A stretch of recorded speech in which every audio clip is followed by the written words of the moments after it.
सितारा परी और हसीन लड़की तीसरा और आखिरी हिस्सा।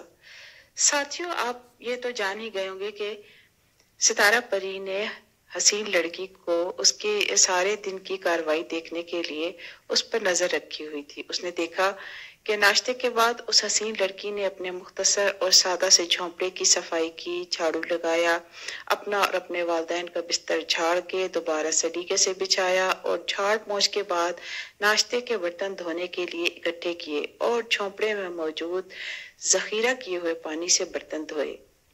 इसके बाद इसने झोंपड़े से बाहर मौजूद बंधे मवेशियों को खोला और उन्हें चराने के लिए चरागाह ले गई।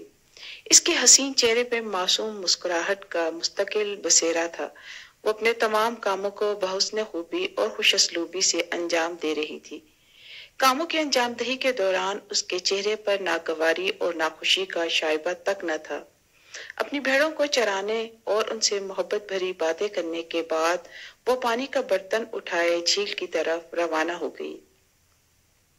सितारा परी इससे इस कदर मुतासिर हुई कि बेसाख्ता उसके सामने आ गई और उससे दोस्ती की ख्वाहिश की। हसीन लड़की मुस्कुराई और फिर बोली, मालूम होता है कि आपके लिबास से सुर्ख याकूत गिर गया है। परी ने हसीन लड़की से पूछा, तुम्हें कैसे मालूम हुआ?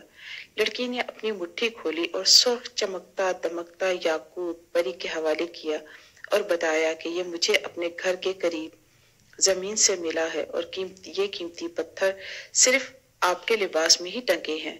यकीनन इन्हीं में से एक झड़ गया।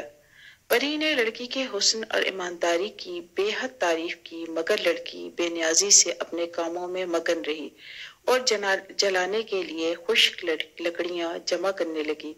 सितारा परी को इसकी जहानत और बेनियाजी भी बहुत पसंद आई। हसीन लड़की को सुर्ख याकूत दोस्ती के तोहफे के तौर पर दे दिया, जिसे खूबसूरत लड़की ने ईमानदारी का इनाम नहीं बल्कि दोस्त की जानिब से तोहफे के तौर पर कबूल कर लिया। परी इससे दोबारा मिलने का वादा करके वापस कोहकाफ चली गई और मलका परी को तमाम अहवाल सुनाया और फिर मायूसी से बोली, मलका परी, मैं आज भी उस लड़की के हुस्न का राज मालूम करने में नाकाम रही। मलका परी मुस्कुराकर बोली, उसके हुस्न का राज उसकी नेकी, अच्छाई और माँ बाप से हुस्न सलूक में है। तो प्यारे बच्चों, आज भी उस झील के किनारे सितारा परी अपनी सहेली हसीन लड़की से मिलने आती है, जिसके हुस्न का राज अब आपको भी मालूम हो गया होगा। कैसी लगी कहानी दोस्तों? यकीनन पसंद आएगी।